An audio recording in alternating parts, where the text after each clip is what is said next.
All right, next topic of my little video series here is going to be transitions.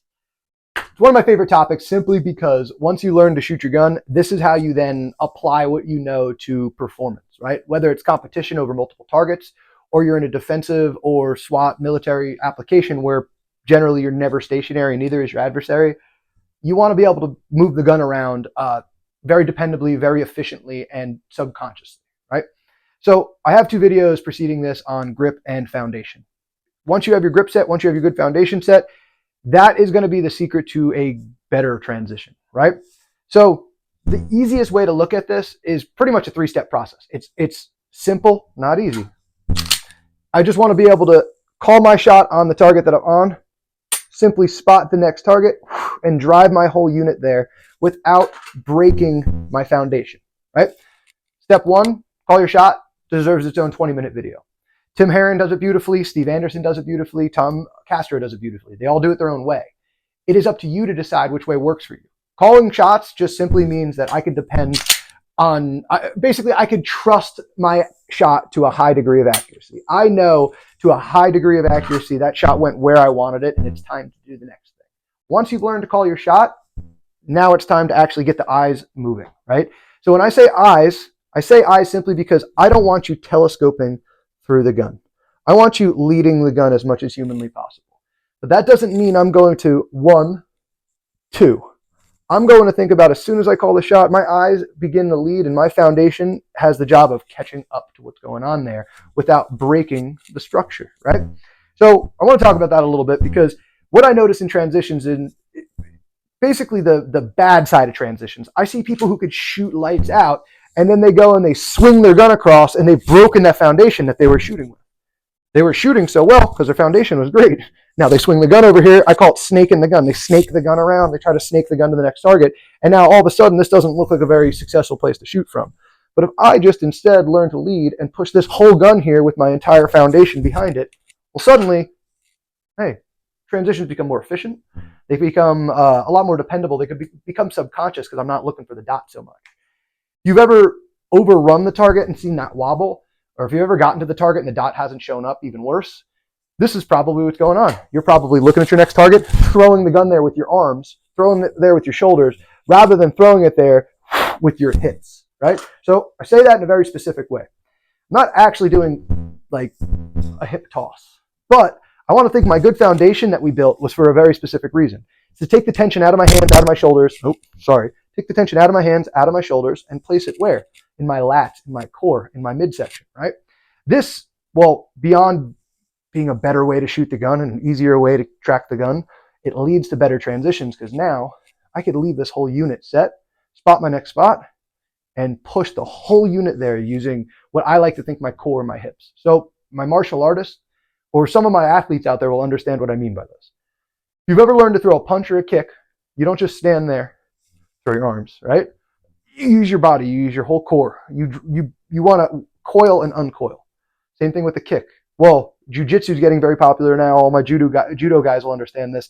When you go to throw somebody, do you take them with your hands and you throw them that direction? No. You grab them, you set a foundation, and you use your body, you use your core, you use your hips to move that guy. Now, my golfers, when you get to the top of your backswing, what do? Start shifting those hips, because if you start throwing those hands, you don't get a lot of consistency, do you? Same thing here. My tennis players, my pickleball players, because everybody plays pickleball now. What do? You sit there and you smack at the ball with your arms? No. You spot where you're looking at, and you bring that whole foundation to where you're striking, right? So we're using the same sports science that has been utilized in every other sport. I played lacrosse, I played hockey, same thing, right? You're aiming and you're using your gross motor skills to agree with what your eyes are doing, right? So mentally, that's what we're trying to do. Call my shot.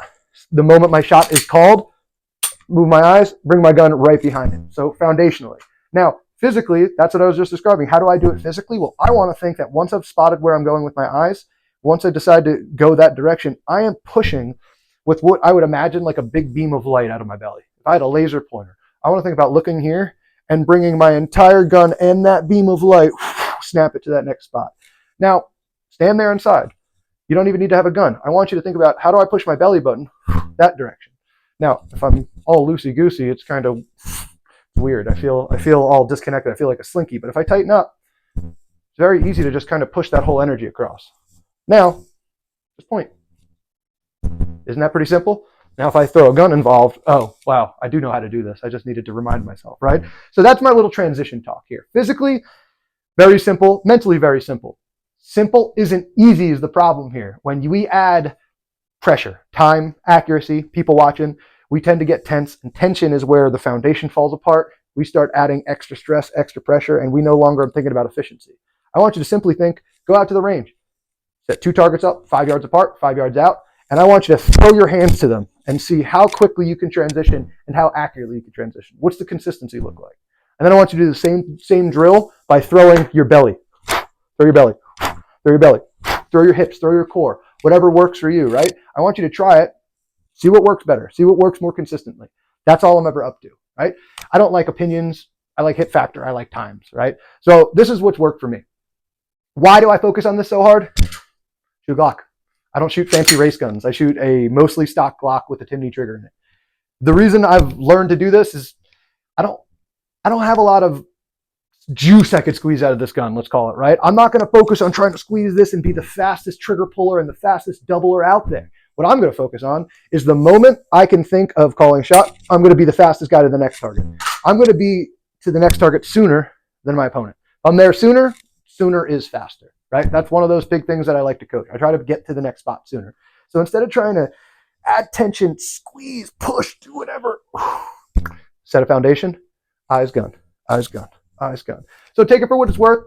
Reach out if you have any questions, comments, concerns. It's dry fire season, but that doesn't mean it's time to back off. So if you have any questions about any of this kind of stuff, you want to send me a message, please. I like talking about this stuff, especially transitions. Transitions are probably one of my favorite topics as far as shooting goes. I could really nerd out in this. Now, if you're looking for any personalized lessons in this, any work, I'm doing 30-minute and 1-hour dry fire session tune-ups where we can meet online. We can do a little bit of talking. The range is still open, as cold as it is. So don't let the winter be an excuse to back off your training. Hit me up. Keep working. I'll see you guys soon.